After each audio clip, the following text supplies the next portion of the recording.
Individually, what are everyone's biggest influence, musical and personal wise?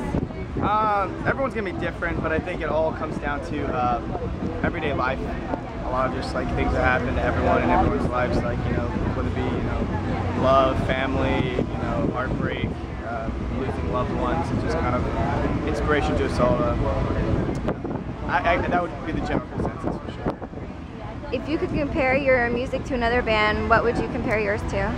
It's tough. The question's always really tough because no one ever wants to be like, oh, we sound like this band, or oh, we sound like this band. But I'd like to think that we're more of an honest rock and roll type band. So it's like maybe something closer to like Jimmy Eat World or Switchfoot or something like that, but with a little more pop, maybe a little pop feel to it as well.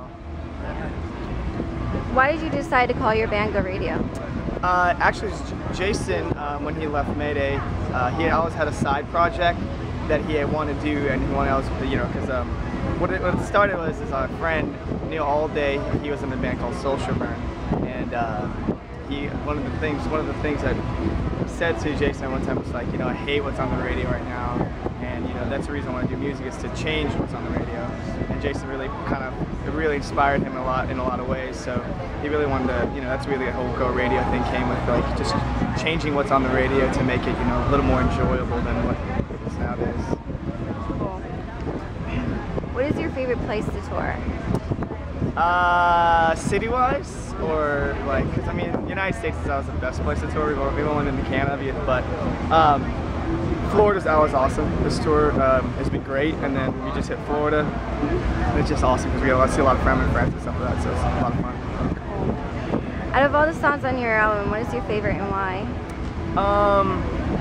Mine would have to be House of Hallways on the new record, Lucky Street, because it's a little different. It's a little I think it's a little different than most other songs on the record. It's a little more honest. It's real honest, I guess you would say, and lyrically I like how it flows. Cool.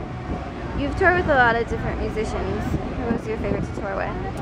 It's tough. That's a tough one because everyone's a lot of fun in different ways. Like we were on the Day to Remember tour a year or so ago, and that was a great tour. It was the complete opposite of our music, but all the bands were awesome. We've become really good friends with the Remember guys, and Anna Shakari and Silverstein and August Prince Red. So it was a lot of fun. But each one is equally. You get to meet new people, so it's always fun. But that one definitely stands out for me. Cool. What's your favorite venue out of all the places? Our favorite venue is a place called the Norva. We've toured there once on a Red Jumpsuit tour, and it was just a massive venue. It had the green rooms were awesome. It had catering, and like the main green room had like a sauna and a hot tub in it, and there was like a basketball court and a pool. And it's just an awesome venue. What's the worst venue you've ever been to, or the worst place? I don't want to say the worst venue. There's not really a worst venue, but there is the Rave. It's not that it's the worst, but it's haunted. And every time we go there, something always messes up or something always goes wrong. Last time we were there, Matt's bass, he was fixing it and he was restringing it in the bus, and one of the pieces fell off, and he was like, went to go pick it up, and it was just gone. And later on that night, once we got done playing everything, we found the piece, but it was that merch inside of the venue. So it was really weird. It's always been messing with us. Wow. Okay, that's it. Thank you.